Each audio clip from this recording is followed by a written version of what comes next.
1940 के दशक में जब भारत की आजादी की बात चल रही थी, तब वहां के पूर्व प्रधानमंत्री विंस्टन चर्चिल ने कहा था कि भारत के लोग खुद पर शासन कर ही नहीं सकते और बहुत जल्द ये लोग हमारे दरवाजे पर भीख मांगते हुए खड़े दिखेंगे कि अंग्रेजों का शासन ही भारत के लिए सर्वश्रेष्ठ है।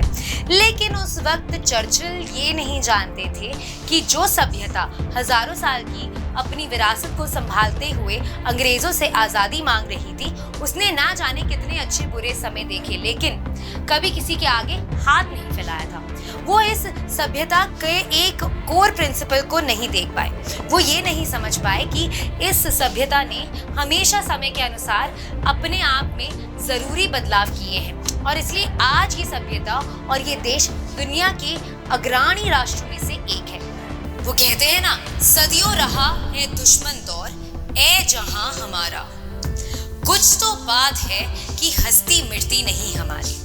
नमस्कार, स्वागत है आपका प्रभात एग्जाम के YouTube चैनल पर। ये एक ऐसा प्लेटफॉर्म है जहां आपको मिलती है सभी कॉम्पिटिटिव एग्जाम से जुड़ी महत्वपूर्ण जानकारियां जो आपको किसी भी एग्जाम में सफल होने में काफी मदद कर सकती हैं। अगर आप हमारे YouTube चैनल पर पहली बार आए हैं तो हमें लाइक और सब्सक्राइब जरूर करें और हमारे लेटेस्ट वीडियोस और अपडेट सबसे पहले आप तक पहुंचे उसके लिए बेल आइकन को प्रेस करना भी ना भूलें। तो आइए शुरुआत करते हैं आज की वीडियो की, जो है आजादी से आज तक हुए बदलाव। दोस्तों, बदलाव प्रकृति का नियम है और जो समय के साथ बदलता नहीं, यानी कि समय के साथ आगे नहीं बढ़ता, वो जड़ हो जाता है और जड़ता विनाश का पहला कारण बनती है।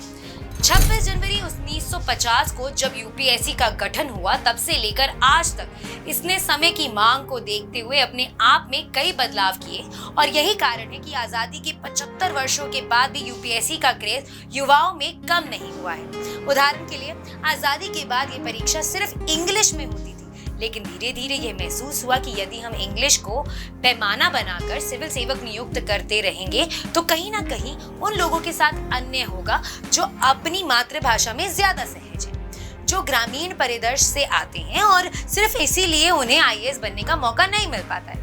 इन्हीं बातों को ध्यान में रखते हुए 70 के दशक में यूपीएससी ने सिविल सेवा परीक्षा को भारतीय भाषाओं में भी कंडक्ट करने का फैसला किया।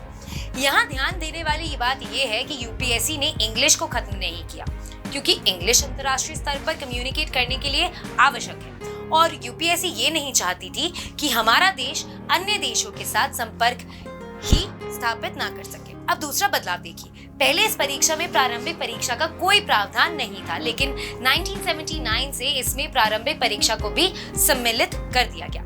इसके अलावा लंबे समय तक ये परीक्षा सिर्फ सिविल सेवकों के लिए नियुक्त करती थी और अन्य सेवाओं के लिए अन्य परीक्षाएं होती थी। लेकिन जैसे जैसे समय बीता, ये मांग उठने लगी कि सिविल सेवा के साथ ही अन्य केंद्रीय सेवाओं में भी नियुक्त इस परीक्षा के माध्यम से हो और फिर यूपीएससी ने 24 सेवाओं के लिए एक परीक्षा लेने की परंपरा शुरू कर दी।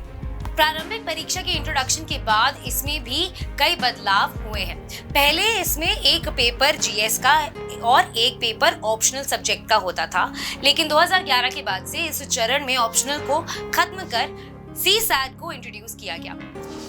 उस समय सीसैट के अंक प्री के कुल प्राप्तांक में जोड़े जाते थे और फाइनल मेरिट लिस्ट उसके बाद तैयार की जाती थी, लेकिन इससे उन छात्रों को मुश्किल होने लगी जो मैथ्स, रीजनिंग और कॉम्प्रिहेंशन में सहज नहीं थे। इसलिए 2 सालों के बाद यूपीएससी ने फिर से एक बदलाव करते हुए सीसैट को क्वालिफाइंग बना दिया और सिर्फ पेपर 1 के स्कोर के आधार पर मेरिट लिस्ट बनाने की परंपरा शुरू हो गई। इसी तरह मुख्य परीक्षा में पहले 2 ऑप्शनल पेपर लेने पड़ते थे, लेकिन बाद उसे घटाकर 1 कर दिया और जीएस के पेपर को 4 हिस्सों में विभाजित कर दिया गया।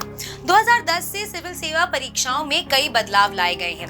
वैकल्पिक पेपर्स की संख्या से लेकर सिविल सर्विसेज एप्टीट्यूड टेस्ट यानी कि सीसैट पेपर तक, जनरल स्टडीज पेपर्स की संख्या में बढ़ोतरी या भाषा के पेपर में विदेशी भाषाओं की निकालना।